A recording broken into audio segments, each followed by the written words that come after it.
For a lot of us, fantasy football has always looked like this, but it actually began way back in 1962. How it evolved is really fun, but it also shows that compared to what we have now, playing fantasy football used to be kind of a pain.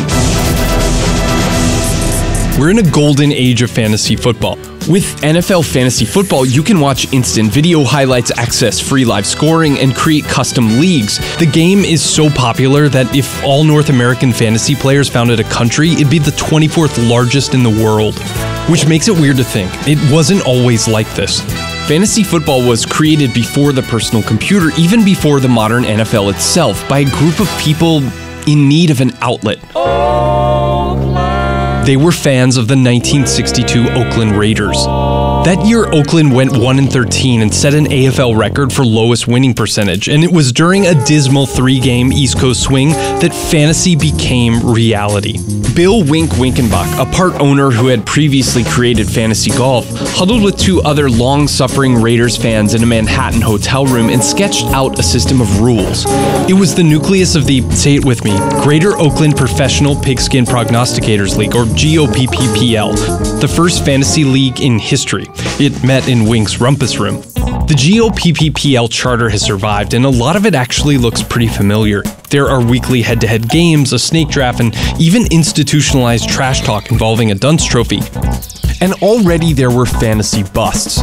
Quarterback George Blanda, usually a solid pick, went first in the first draft over Jim Brown. But you can also see how the GOPPPL differs from the modern game. Passing didn't count as much, the AFL was pass-happy, and only touchdowns really mattered, not yardage. You can also see just how much work fantasy was, especially compared to today when you can optimize your team in a click.